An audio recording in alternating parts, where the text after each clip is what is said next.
Huangpo. Entretien numéro 5 du recueil de Wan Ling.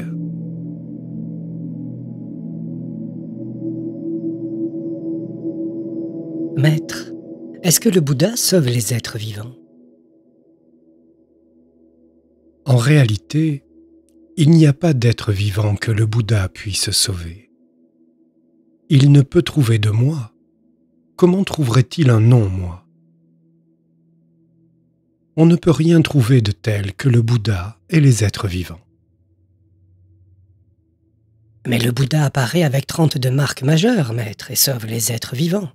Pourquoi dites-vous le contraire? Tout ce qui a des marques est creux et faux. Quand on voit que toutes les marques ne sont pas des marques, on voit le Tathagata. Le Bouddha et les êtres vivants ne sont rien d'autre que le produit de vos opinions erronées. C'est simplement parce que vous ne reconnaissez pas votre esprit fondamental que vous le profanez en théorisant à son sujet. À peine émettez-vous l'opinion qu'il y a un Bouddha que le Bouddha vous fait obstacle. À peine émettez-vous l'opinion qu'il y a des êtres vivants que les êtres vivants vous font obstacle. Vous avez toutes sortes d'opinions sur l'ordinaire et l'extraordinaire, le pur et l'impur, qui sont autant d'obstacles. Tous ces obstacles se combinent à votre esprit pour former un engrenage de cercles vicieux où vous êtes bientôt comme un singe qui jette un fruit pour en cueillir un autre sans que cela prenne jamais fin. Bien qu'il s'agisse toujours d'étudier, il ne faut absolument rien étudier.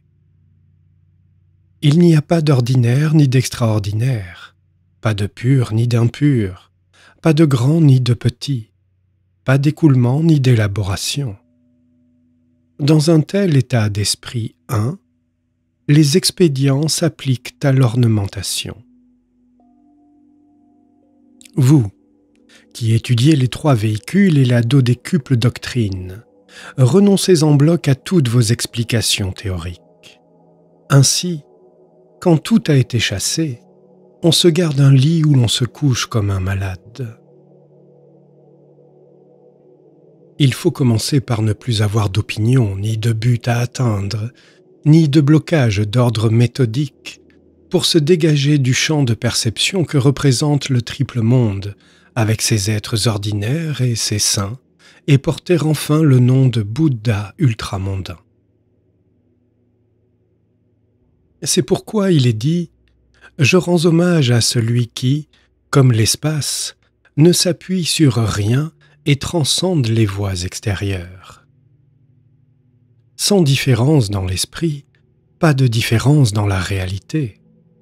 Sans élaboration dans l'esprit, pas d'élaboration dans la réalité, car toutes les facettes de la réalité sont des métamorphoses commandées par l'esprit.